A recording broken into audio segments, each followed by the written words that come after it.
एक अंधेरी रात, एक खतरनाक डीमन और family power. Hey guys, welcome back to our NCK reaction channel. और अब हम बात करेंगे डीमन स्लेयर के एपिसोड नंबर 7 और एपिसोड नंबर 8 की। एपिसोड 7 की शुरुआत में हम वहीं से कैरी फॉरवर्ड करते हैं जो लास्ट एपिसोड में हमने जिस फाइट को छोड़ा था। नेजुको भी फाइनली स्वाम्प डीमन के अगेंस्ट साथ देने आ गई है तांजीरो का।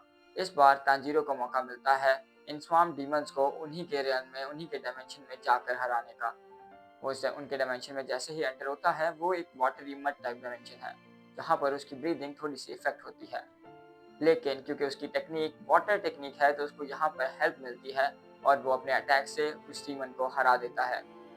वहीं बाहर नेजुको भी बाकी दोनों साथियों को बचा लेती है। जैसे ही स्वार्म डीमन के खिलाफ ये फाइट खत्म होती है तो वक्त आता है उनके नेक्स्ट मिशन का। डीमन स्लेयर का क्रो मैसेंजर आता है और उन्हें बताता है कि उन्हें अब टोक्यो के एक इलाके में जाना होगा। उनका नेक्स्ट मिशन उन्हें वहीं पर मिलेगा। बिना किसी देरी के वो दोनों तैयार होते हैं और चल पड़ते हैं अपने सफर में। टोक्यो में पहुंचते ही उन्हें एक अलग नज़ारा देखने को मिलता है। उन लोगों ने ऐसा कभी कुछ पहले नहीं देखा था। वो एक छोटे से गांव में एक छोटे से पहाड़ पे रहते थे, लेकिन अब एक बड़े शहर में आकर वो एक नई दुनिया देखते हैं। वो देखते हैं यहाँ पर बड़ी बड़ी इमारतें हैं और कई लोग सड़कों पर एक साथ घूम रहे हैं। और वो इस बड़े शहर के शोर को भी सुनकर परेशान होते हैं। इसी बीच उन्हें भूख लगती है, तो तांजीरो नेजुको को लेकर एक नूडल शॉप पर जाता है। तांजीरो वहां पर जैसे ही वो नूडल्स लेकर खाने लगता है तो उसे एक स्मेल आती है। ये कोई मामूली स्मेल नहीं, ये स्मेल एक जानी पहचानी सेंट है। ये गंध इसने लास्ट टाइम अपने घर में महसूस की थी, उस वक्त जब सब लोग मारे जा चुके थे। ये सेंट किसी आम डीमन की नहीं, ये सेंट है किबुत्सुजी मुजान की।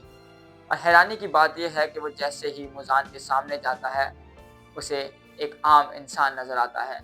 लेकिन थोड़ा गौर करने पर उसे एहसास होता है कि ये एक इंसान नहीं बल्कि इंसान के रूप में एक डीमन है। पर बात सिर्फ यहाँ पर नहीं रुकी।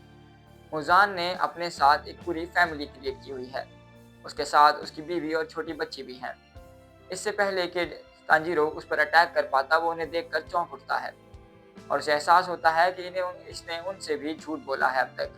लेकिन फिर भी तांजीरो की इमोशन उसको ओवर पावर करते हैं और वो अपनी तलवार निकाल कर उस पर हमला करने ही वाला होता है कि मुजान अपनी चालाकी से वहीं उस भीड़ में खड़े एक आम इंसान को अपनी उंगली के एक निशान से डीमन बना देता है।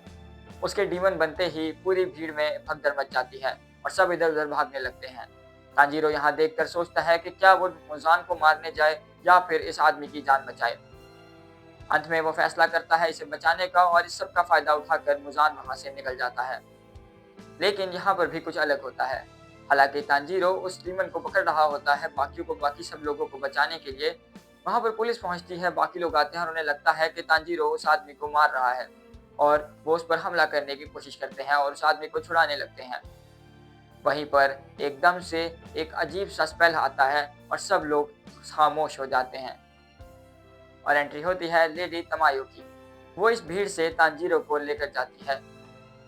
तमायो के साथ उसका साथी युशिरो भी मौजूद होता है और वही बाद में यहाँ से इन दोनों को नेजुको और तांजीरो को लेकर जाता है एक ऐसी जगह पर जो कि एक दीवार नजर आती है। लेकिन जैसे ही वो उस दीवार के आर पार जाते हैं तो उसके पीछे उन्हें एक घर नजर आता है। वो उस घर में जाते हैं और वहाँ पर तमायो उनका पहले ही इंतजार कर रही होती है। यहाँ पर हमें तमायो और युशिरो की स्टोरी का पता चलता है कि कैसे तमायो पहले मुजान के साथ थी, लेकिन आज से कई साल पहले वो मुजान से अलग हुई और उसने इंसानों का साथ देने का फैसला किया। वो तांजीरो को बताती है कि कैसे वो और युशिरो भी इंसानों को नहीं खाते। तांजीरो जैसे ही ये सब सुनता है, वो तमायो से वही सवाल करता है जिस सवाल के साथ उसने अपनी जर्नी शुरू की थी कि क्या वो नेजुको को वापस इंसान बना सकती है। इसके सवाल का जवाब देते हुए तमायो तांजीरो को बताती है कि कैसे उसने युशिरो को एक डीमन बनाया, लेकिन कई 100 सालों में ये इकलौता डीमन ही वो बना सकी है। और बताती है कि उसकी ताकत मुजान जितनी नहीं। पर वो तांजीरो से कहती है कि वो एक डॉक्टर है और वो इसका इलाज नेजुको की इस बीमारी का यानी कि डीमन बनने का इलाज जरूर ढूंढेगी। उसके नज़दीक ज़रूर अगर किसी इंसान को डीमन बनाने का कोई तरीका मौजूद है तो एक डीमन को इंसान बनाने का तरीका भी होना चाहिए। वो तांजीरो से कहती है उसे इसके लिए नेजुको का ब्लड सैंपल चाहिए होगा और यहाँ तक कि और भी कई डीमंस का। तांजीरो इस काम में उसकी मदद करने के लिए तैयार होता है। वहीं दूसरी तरफ मुजान हाथ पर हाथ रख के नहीं बैठता। वो अपनी बीवी और बच्चे को एक गाड़ी में बिठाकर एक गली के पास से गुजरता है और वहाँ पर वो दो डीमन से मुलाकात करता है और उनसे कहता है कि जाकर तांजीरो को पकड़ें और उसका खात्मा करें।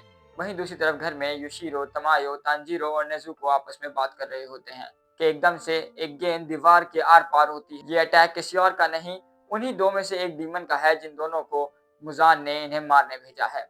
उनमें से एक एरो डीमन है और एक बॉल डीमन। अब देखना ये होगा कि इन दोनों से तांजीरो कैसे सरवाइव करेगा। नेक्स्ट एपिसोड में हम इस पर कवर करेंगे।